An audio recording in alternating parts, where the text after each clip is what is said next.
All right, guys, I just wanted to walk you through some of the stuff that I went through with the tea and still will finish, stuff that I didn't find online I think might be helpful to hear. And I'll show you some of the results I got here in a second. I did a lot of experimenting. Make this pretty quick. So first thing you want to do is get your still wool going. It's just this 0000 still wool inside of just regular distilled vinegar. I use a mason jar. I filled it up with 3 cups of distilled vinegar and 1 of these pads. Let that sit for about a week. It'll turn sort of blue at first and it'll start to break apart. Usually at around 3 days, it completely breaks apart. And then I shook it every now and then, but make sure when you store it, you keep the lid slightly open. Otherwise, some gases build up in there. Anyways, after some period of time, it'll actually turn red. It won't do it in a week, but it doesn't matter. As long as you let it sit for a while, it's going to do the same thing no matter what it looks like in the bottle. It might be clear, it might be red, it might be blue. It doesn't matter. So that's the first thing you do. Second thing, you make your tea. So for me, I used 3 of these family size bags, just Lipton iced tea, 3 of these and 3 cups of water in a mason jar for 30 minutes. So I got some water boiling, put it in here, 30 minutes, took them out, and that was my tea. For both of these, I just used some of these chip brushes to apply it. Worked really well. Here's a chip brush here. And then that's it for the tea and still wool part. Now, I'll get into the finish later on what I did as far as showing you what the results are, but let me tell you real quick. I just used a mineral oil beeswax finish. I tried to do all this pretty much all natural because it's in our house. We got kids. I didn't want them breathing in all this crap. So I just did kind of all natural finishes, and this worked just fine. So you can look online at other videos on how to do this. Basically, here's the cheapest block of beeswax I could find and mineral oil. I got them on Amazon. You want to do about a 1:6 to 1:5 ratio of beeswax to mineral oil. The best way to do that I found, because I don't have a scale here, mine just broke. I put a little bit of mineral oil in one of these. It has some ounce gradations. A little bit of mineral oil, grate up the beeswax with a cheese grater. It's actually a lot harder than you think. I thought it was going to be softer, but it's not. It takes a little bit of work.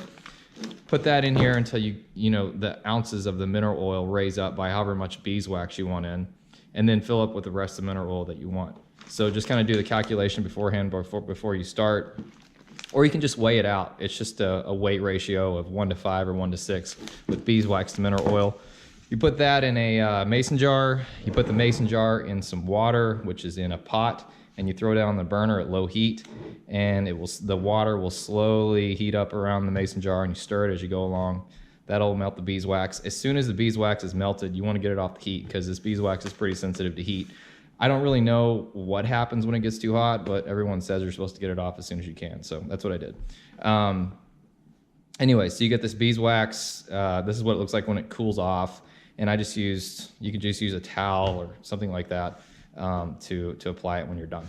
All right, so I'll show you some stuff. Here is a massive kind of swatch I made with different ratios of tea and still wool, different timings.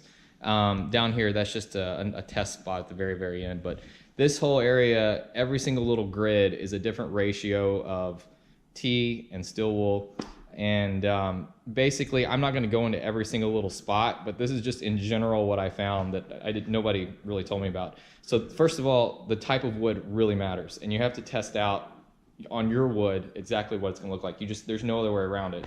The same wood could have a different finish on it. It's going to absorb more tea and still wool. You just have to try it out. But in general, tea will make things a little darker.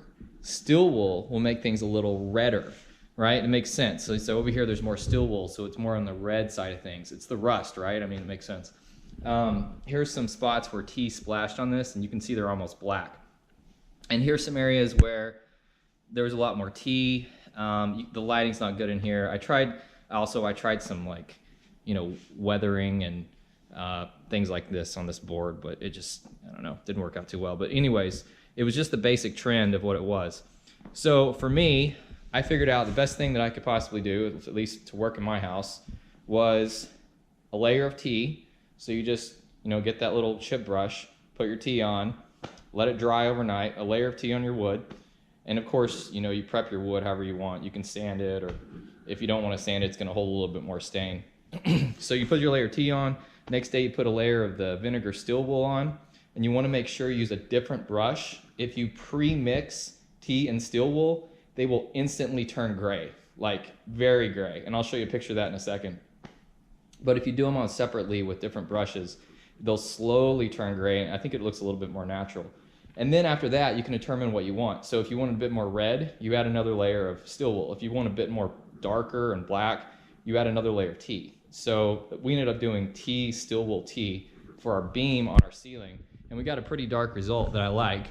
So this is tea, still wool tea. I did some, you know, I beat it up a little bit with chains and things like that, try to make it look weathered, but you really can't see it up there. But that gives you an idea of what darker looks like. And that's yellow pine, I believe. Did this same exact stain on white pine on a mantle. It looks really beautiful, but it's totally different. So again, this is tea, then still wool, then tea, over a series of few days. And I finished it with that beeswax, mineral oil. And you know, you can see it's a really natural look. We did this because it matched our floor so much. And it looks really good on our mantle, but just want to let you see what it looked like against the floor. And you know, it's just a different piece of wood. Looks completely different than that yellow pine up on the ceiling. It's a lot lighter. And I think a lot of that also is the finish was a little smoother when I started, so it just didn't take up as much stain. So that's what it looks like. A little shot of it here. So if you want this kind of look. Now, let me flip this other board over, and I'll show you a couple things. So there's some patches here where I did some other experiments. This is the one I think is most interesting. So you can see this is incredibly gray. I tried some areas here for weathering. I used basically a scraper and scraped the wood. But what I want you to notice is how gray it is. And this is because I actually mixed the tea and still wool before I painted it. And when you do that, if you do that in a cup before you paint it, it's gonna just be gray as soon as you put it on there. And it will mellow out a little bit with time, but if you want gray, that's the way to do it. Down here, again, tea, still wool tea, then the beeswax finish. But just because this is a different board, it looks a lot lighter than the board up here. So I can't stress it enough. This is infinitely adjustable, but you have to try it on your own wood. And I think I think it just lends itself to as many kind of combinations as you want.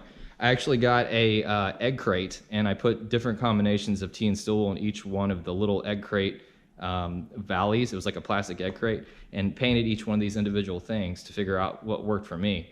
So maybe that helps you guys. I think the finish worked great. It's all natural. There's no fumes. With this much variability, there's not much reason to go and buy some nasty stain at Lowe's. So, all right, thanks.